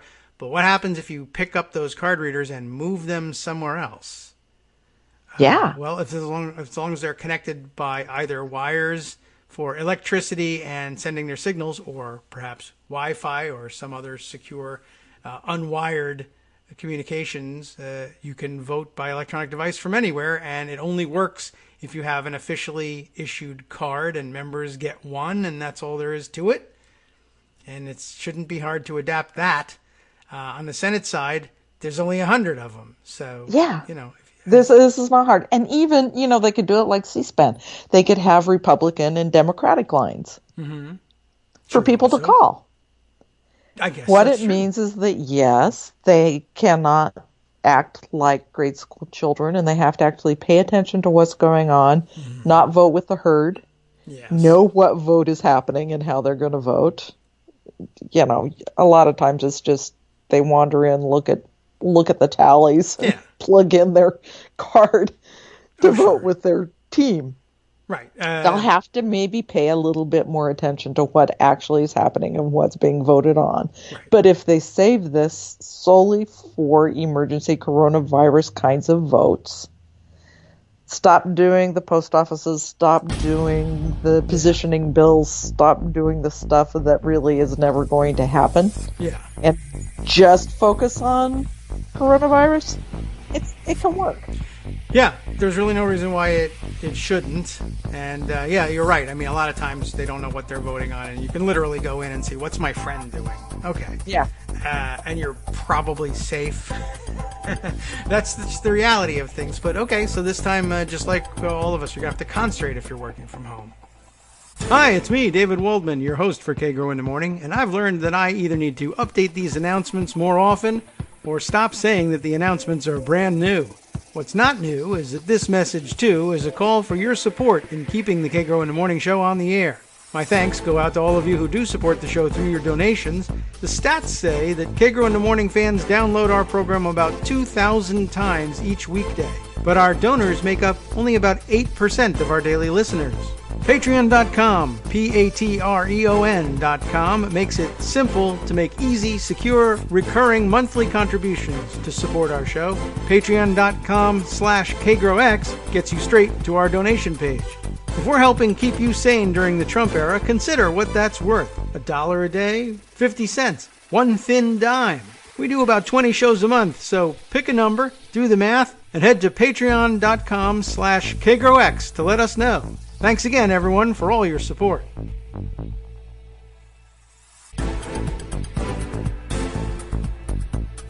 Welcome back now to the Kagro in the Morning show here on Networks Radio. Joan McCarter is still with us. We were talking a little bit during the break. Well, we'll bring you all the good information that you missed out on. But, Joan, you were telling me that earlier you were talking about the differences by partisanship about how people were treating the coronavirus crisis and who was taking it seriously and who wasn't. And I guess that partisan difference is also obvious on C-SPAN when you're watching people on the Senate floor. Very much so. It's been kind of shocking to me watching them on the floor. Yeah. Where Democrats are actually doing the thing McConnell said that they would be doing. They're taking the long votes, 30 minutes, which of course in Senate time is, anywhere from 45 minutes to an hour and a half. Mm. Democrats coming in one at a time to do their voting. Republicans standing in clusters, approaching Democrats, getting, right up to them and watching Democrats like Dick Durbin. Yesterday it was Dick Durbin and I think Wicker. Yeah, trying to spread apart. Huh. It was, I shouldn't be laughing because it's very serious, but watching Dick Durbin making sure that he got that 6 feet away from any Republican who was approaching him was really instructive, while at the same time there were at least 5 Republicans standing over on the side in a cluster, no more than 2 feet apart, each of them, having a grand old time. Well, and this was after they knew about Rand Paul. They'll become a different kind of cluster shortly. Yes. They just don't believe in it, and it's part of their anti-PC signaling thing to show that they're unconcerned, and I guess they probably also think it's tough and manly. I'll tough it out when I get coronavirus. Or in addition to, I don't believe in this; it's a hoax. But yeah, I noticed. I mean, have any of them agreed to go visit Rand Paul and hang out with him to cheer him up? I mean, that may never have happened even if he wasn't Does sick, anybody volunteer to visit Rand Paul ever? Right. He's the healthiest guy in the world. They wouldn't go visit him. I've got the cure here. I'm passing it out for free. No one is knocking on my door. He's a lonely guy. Rand Paul. By the way, one of the people showing this macho thing was Susan Collins. Oh well. She's deeply concerned, apparently. Lisa Murkowski now. Yeah. She came in and at one point was waving at clerks and stuff, doing a spread apart hand motion. Oh. So, there's one Republican taking it seriously, apparently. Yeah, well, she's always a candidate for that sort of thing. She does go her own way, and it may just be she's Alaskan and she's used to having a lot of space. That could be too. Okay. And everybody get Meanwhile, in the Senate, there is actually that's the interesting sociological stuff to watch, but there Yes. is movement now.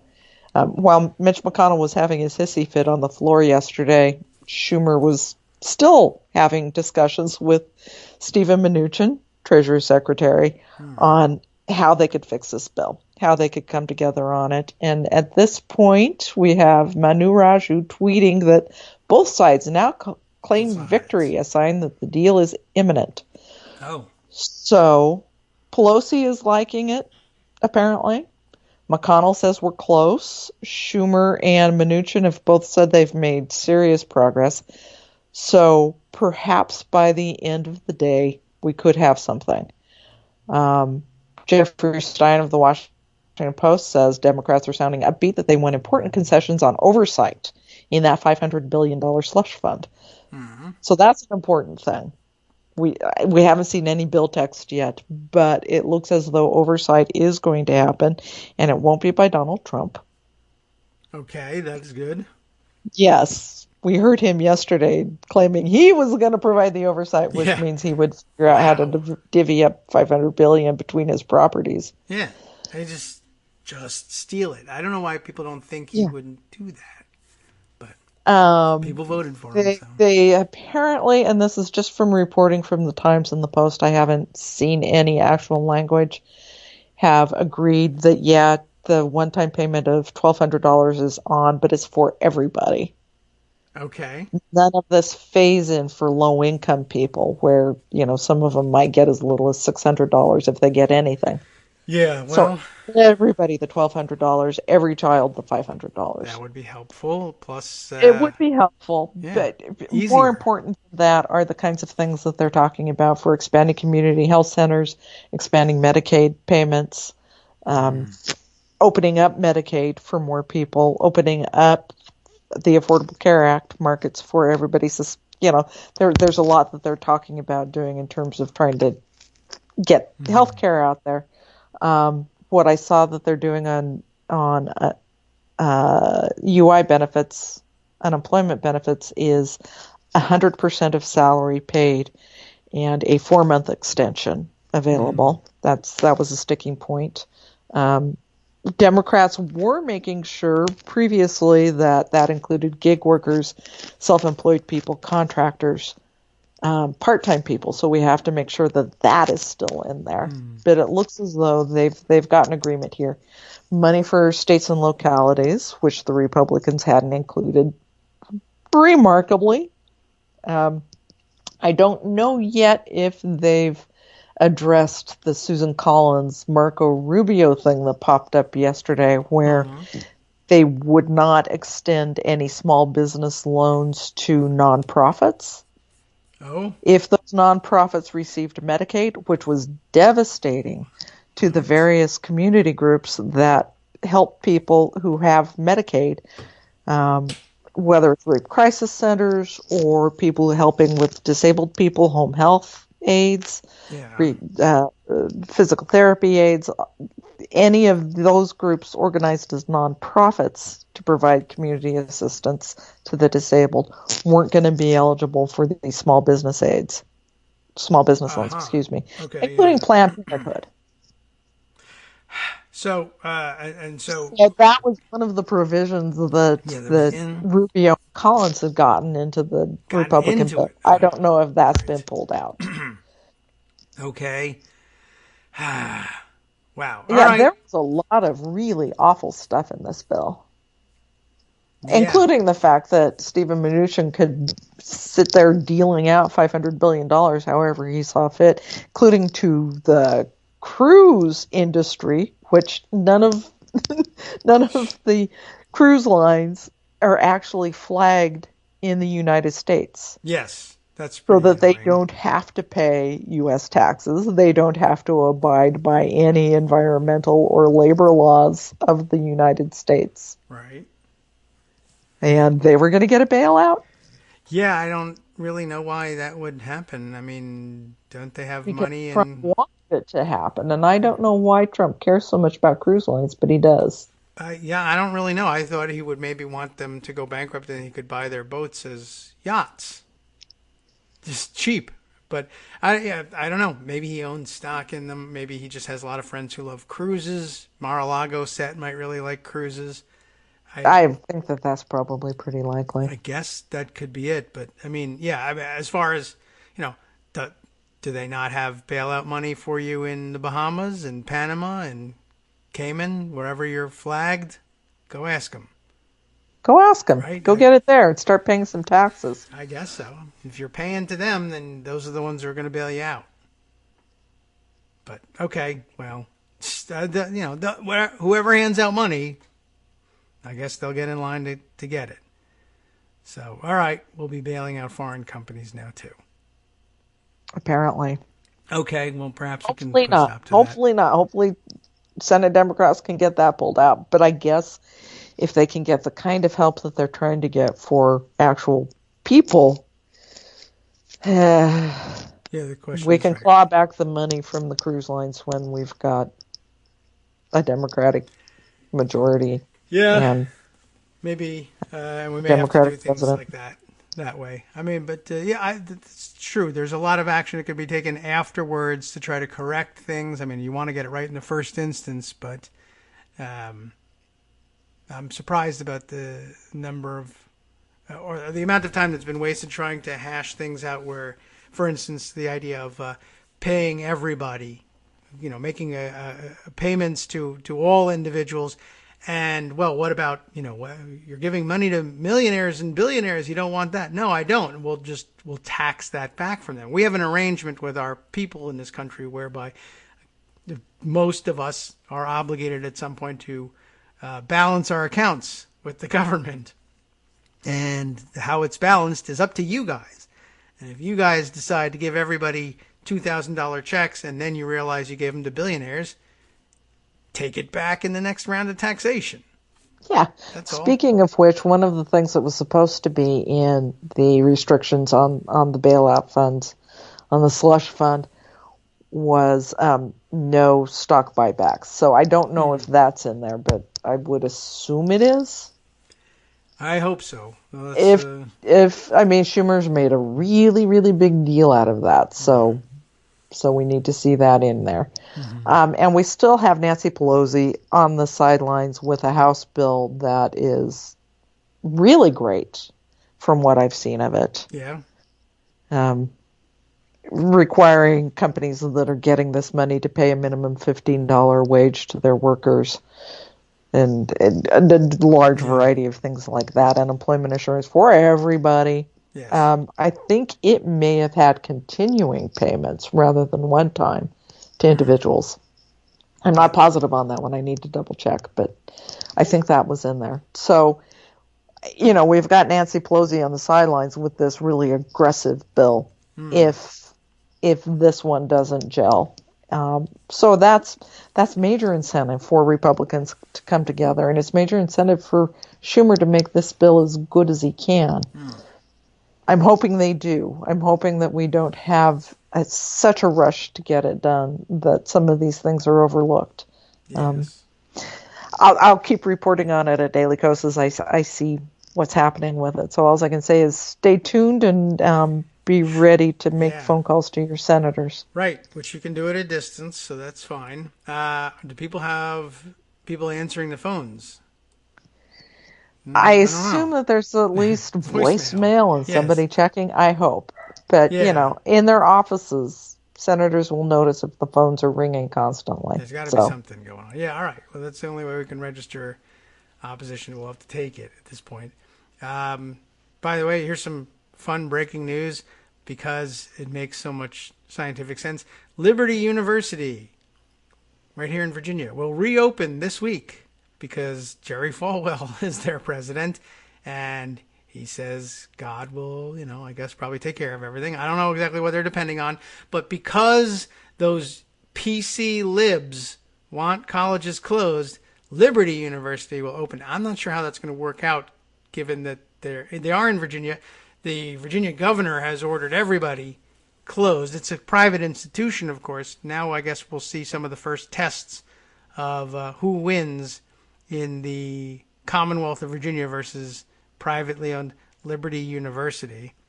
and whether or Yes. not we think Lynchburg, a college town, is the kind of place where we should plant this sort of super cell of super spreaders or not. And Build a wall. yeah, right. We have to wall in Liberty University. The walls don't work very well with the viruses, but certainly something to keep an eye on. And a lot of old rules out the window. I mean, I did see Ron DeSantis, one of the few things he was willing to do was institute mandatory 2-week quarantine for anybody flying into Florida from New York, because New York considers to and be a California and Washington. Yeah. So putting aside the fact that, I mean, every bit of data I've seen from those smart thermometers that map people's temperatures across the country. I don't know if you've seen that. Yeah. But Florida's a flaming red. Everybody is sick in Florida, but he thinks it's coming from outside.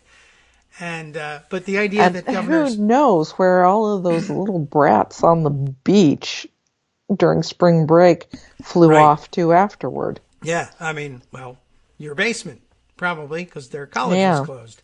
Yeah. So, yeah, I mean, that's certainly going on. I'm just interested in the idea that governors are doing this, and I guess other governors elsewhere are doing the same. So now it raises a real question of something that I think, that Hunter floated half jokingly the other day.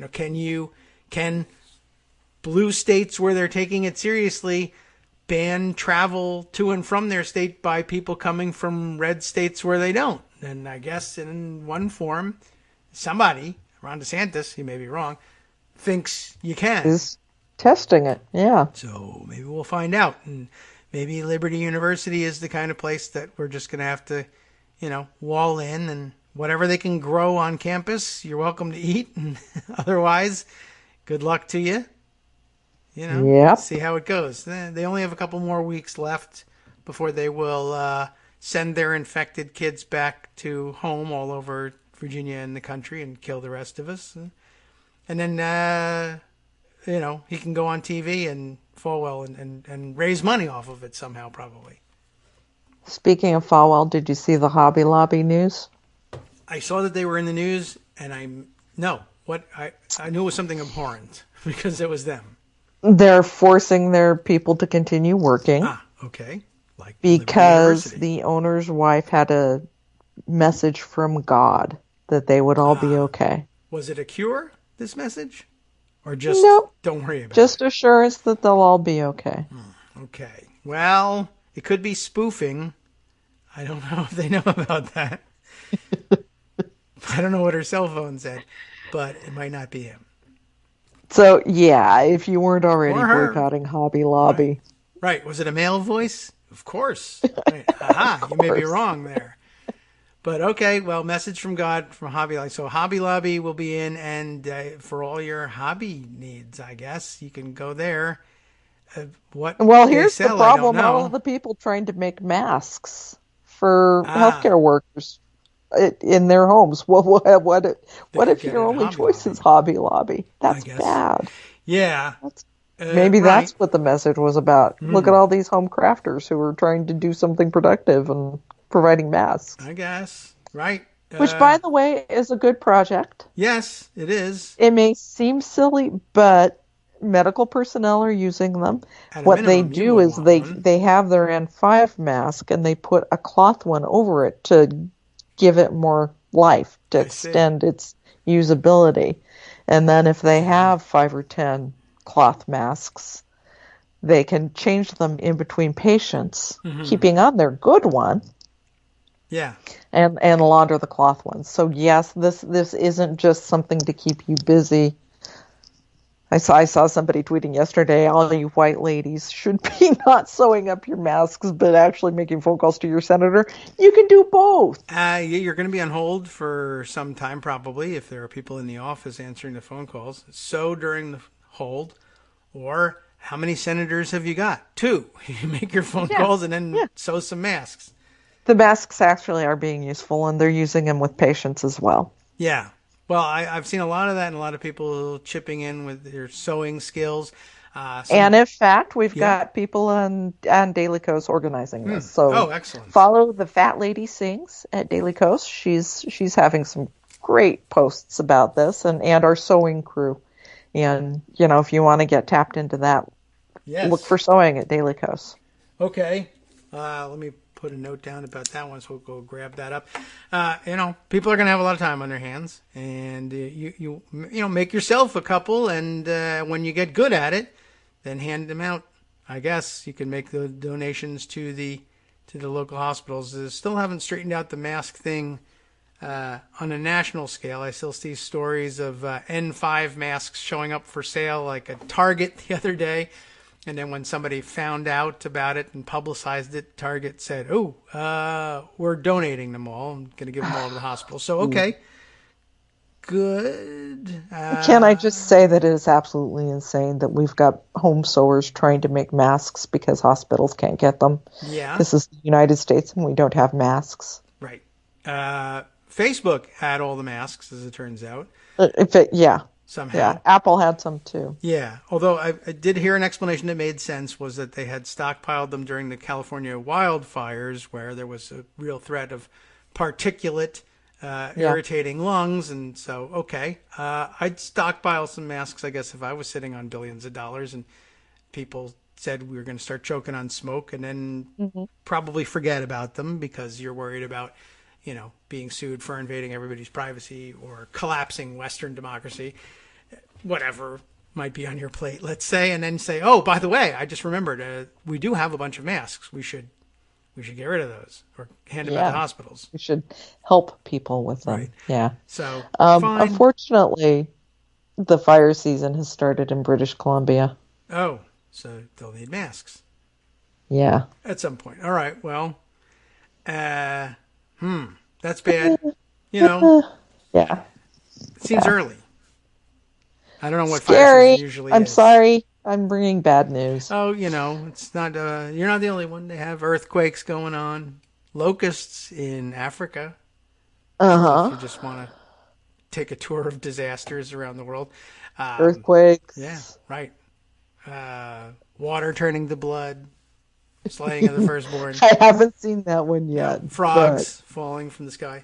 If any of that, please give us a call. Use the KITM hashtag, by the way. if you see frogs falling from the frogs. sky. Right. Any sort of biblical disruption whatsoever, I will take that immediately to Jerry Falwell and see if I can get him to keep Liberty University at Liberty closed. University. You can get the Liberty University students praying on it. Right, maybe absolutely. something will happen. And maybe the Hobby Lobby lady, too.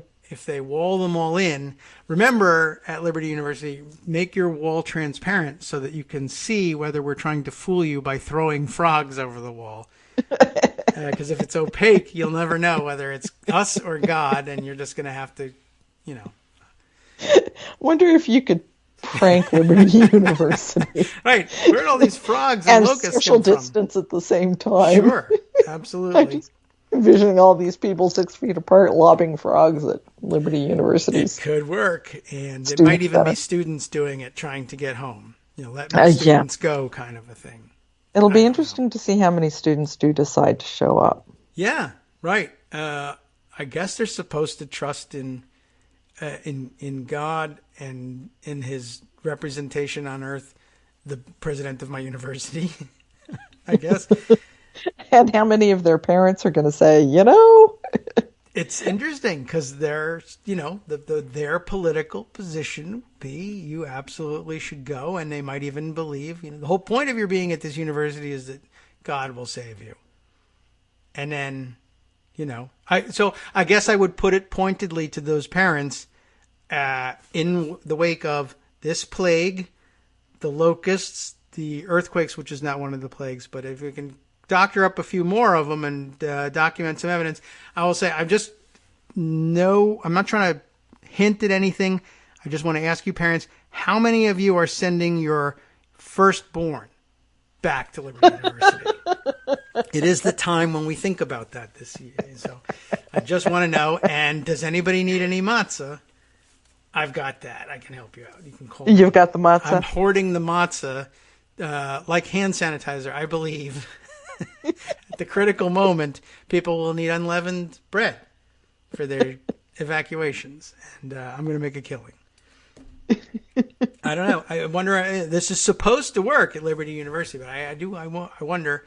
It's a good question. How many people will go back? I see. I guess this morning, Trump already floating his idea again. We will be reopening the economy, and some good observations I have seen on it. Besides the fact that he's insane and doesn't know what he's talking about, the idea that he can order everybody back when he wasn't the one who ordered everybody out in the first place. For one thing, that's governors who are on their own. By the way, right? Yeah, you do it your way. Trump.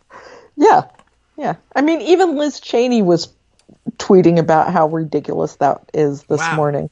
Okay, Liz Cheney. I'll look for that one. Okay, that's a pretty good indicator. A good eye there. Yes. Okay. Let's see. Let me see if I can find it for you. All right. There will be no normally functioning economy if our hospitals are overwhelmed and thousands of Americans of all ages, including our doctors and nurses, lay dying because we have failed to do what's necessary to stop the virus. Was that Mao Zedong who said that? That was Liz Cheney. Liz Cheney, wow. It's amazing what's happening out there. That's a good point. She had something really horrendous yesterday. I don't remember what it was, and got ratioed out of control. So maybe she's capable of learning. Okay. Well, maybe she's talking to doctors there. How many ventilators could there be in Wyoming? Not a lot. Right. Yeah. So she's probably got a serious situation on her hands, and there's not even that many directions you can go once your hospital fills up in Wyoming that you're going to make it to a hospital elsewhere that isn't full. There aren't that many hospitals in Wyoming. Yeah. So I maybe a dozen ICU beds. That could be it. And it may be that now we figured out who left Connecticut and went to Jackson Hole.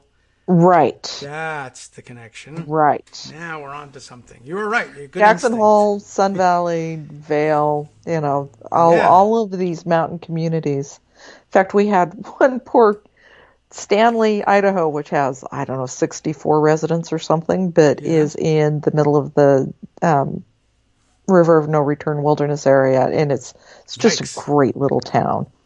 Has been bombarded with people trying to escape, and is rightfully freaking out because there's not much they can do to respond to this, and they don't want their whole town to die.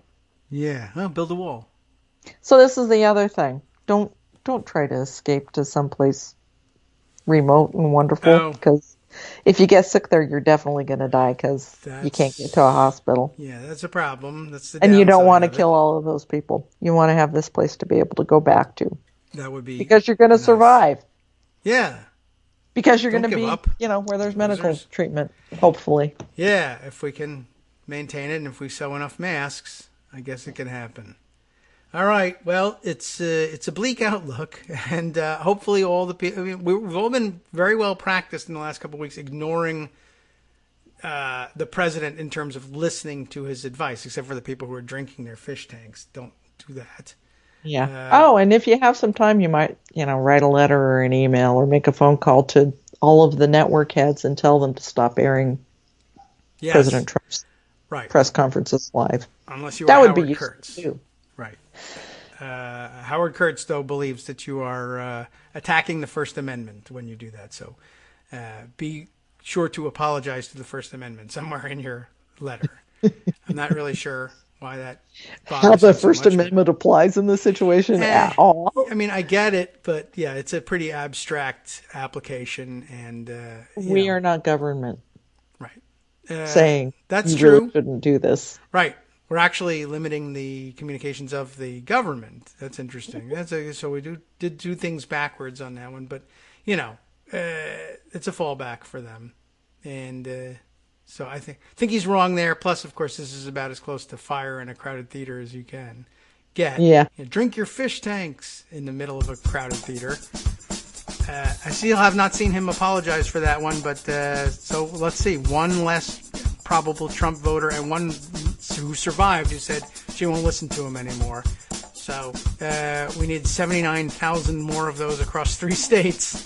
And, as long as we're picking people who have to die, we might as well pick those 80,000. If we get to select, we might be in good shape at the end of this. All right. Thanks, Joan, for coming in the middle of the disaster. I'm glad we can do this by social distancing. And if everyone please stay healthy and, yes, make some masks. Read up, stay up on the latest at Daily Kos, not only for your own health, safety, and well-being, but to find ways that you can reach out and help even from social isolation in this time. So, thanks, Kagro. Thank you. I'll check back in with you next week. Hopefully everything is fine. Maybe we have a new president or something like that. Something good to share. I appreciate you coming in. Take care. Bye-bye. Bye. All right, let's wrap things up and hand things over to Justice Putnam for the West Coast Cookbook and Speakeasy. Let's see if we can't get a little bit of his preview in today. Let's see. Staff at Bloomberg Business tried to corner and blame Elizabeth Warren over the stalling of Trump's bailout. But guess what? She had a plan for that. We'll find out what that was. And Justice's reflections on it. From Daily Kos Radio on networksradio.com. You have been listening to the Kagro in the Morning Show with David Waldman. More, of course. Pacific Gas and Electric will plead guilty to 84 counts of involuntary manslaughter after its fraying electrical grid ignited the 2018 Northern California wildfires. How about that? Plus, much more from around the states and from around the world. Angela Merkel's initial coronavirus came back negative. Good news.